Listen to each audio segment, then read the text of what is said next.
नमस्कार, आप देख रहे हैं राष्ट्र टीवी और मैं हूं आपके साथ शहरी। नमक सत्याग्रह आंदोलन को आज पूरे 91 साल पूरे हो गए हैं।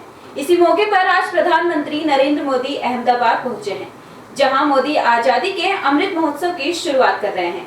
इसी के साथ देश की आजादी के 75 साल पूरे होने पर 75 हफ्तों पहले से ही 12 मार्च से अमृत महोत्सव मनाया जाएगा। उसने एक दिन 250 मील पैदल चलकर समुंदर के किनारे जाकर नमक बना दिया था और उस चुटकी भर नमक से उसने इतिहास को हमेशा के लिए हिला दिया था। ये भले ही एक दोहा है, लेकिन ये दोहा देश के राष्ट्रपिता महात्मा गांधी पर बिल्कुल सटीक बैठता है, जिन्होंने गुजरात के अहमदाबाद स्थित साबरमती आश्रम से नमक सत्याग्रह के लिए दांडी यात्रा शुरू कर अंग्रेजी हुकूमत को हिला दिया था। और आज इसी मौके पर अहमदाबाद में आजादी के अमृत महोत्सव का आगाज हो रहा है। 12 मार्च को देश की आजादी के लिए निकाली गई दांडी मार्च यानी नमक सत्याग्रह के 91 साल पूरे हो रहे हैं। इस मौके पर प्रधानमंत्री नरेंद्र मोदी अहमदाबाद पहुंचे हैं, जहां पीएम मोदी गांधी आश्रम से दांडी मार्च को हरी झंडी दिखाकर रवाना करेंगे। इतिहास के पन्नों में 12 मार्च की तारीख का एक अलग ही दर्जा है, क्योंकि आज ही के दिन देश के राष्ट्रपिता महात्मा गांधी ने नमक सत्याग्रह के लिए अहमदाबाद के साबरमती आश्रम से अपनी दांडी यात्रा की शुरुआत की थी। दरअसल ये यात्रा अहमदाबाद के साबरमती आश्रम से शुरू होकर